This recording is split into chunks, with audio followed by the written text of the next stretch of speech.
Thank you very much, and thank you for the interesting presentation and the paper. I'm a bit puzzled and a bit sad by the title of the paper, which is Poland's Totalitarian History Means its people accept surveillance and dismiss Edward Snowden's disclosures more than they should.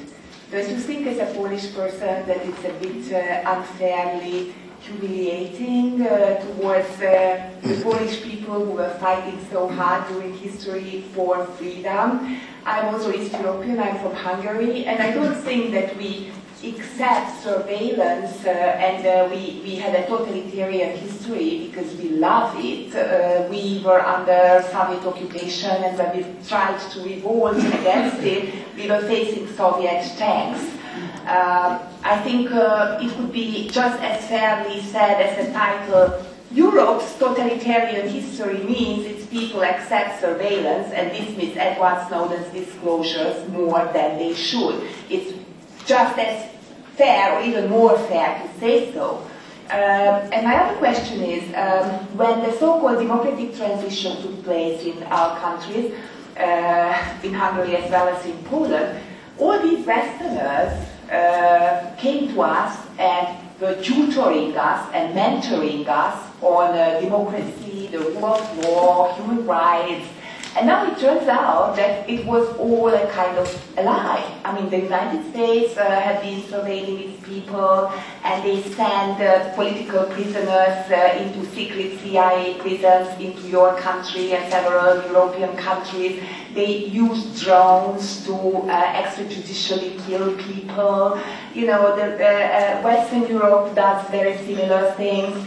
If you make an analysis, a kind of a socio-legal analysis of your own country, of your own people, wouldn't it be interesting to do the same about the effect of this kind of shock on East European people? You know, we were told that there's a free world out there, and now it turns out that it was all a lie, and those who came to our countries and were treating us as second-class citizens and sort of tutoring us on, you guys, you have no idea about what is democracy and human rights, but we shall teach you.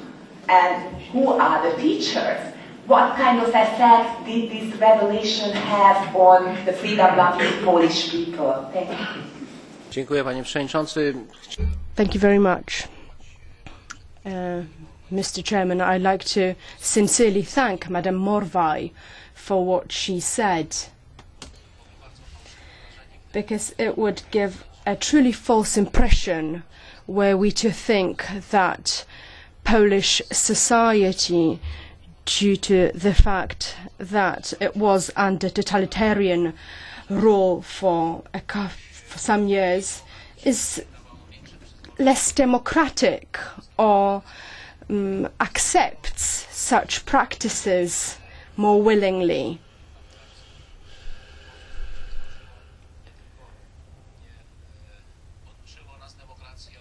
This totalitarian regime does not mean we do not know what democracy is about. We know what it is about, and we highly value democracy. Thank you for mentioning it.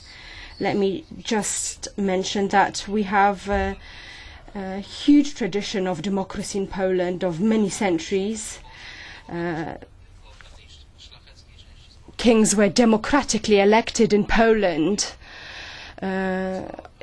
during times where authoritarian regimes were applied elsewhere in Europe. So Polish society here knows what democracy is about. Human rights and fundamental rights are of particular importance to Polish citizens. Of course, we do have problems. I am representing an opposition party, so I will be not talking in favor of the ruling party. But let me say that, for instance, tapping and billing information, all such information were controlled in Poland recently, and there is a very specific report that has been talked about in Poland in detail, pointing out all mistakes made by national authorities in Poland, for instance, so with respect to tapping methods.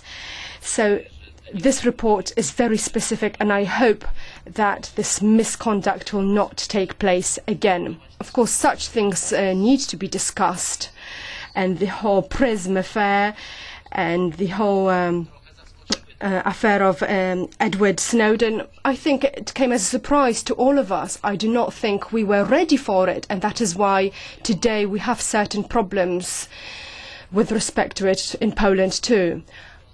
But in my opinion, it should not be translated into thinking that Polish society is anyway less democratic than those societies of any other member states. It is not a problem related to that. It is a question of how certain institutions function in a given country. Thank you. Okay, now it's up to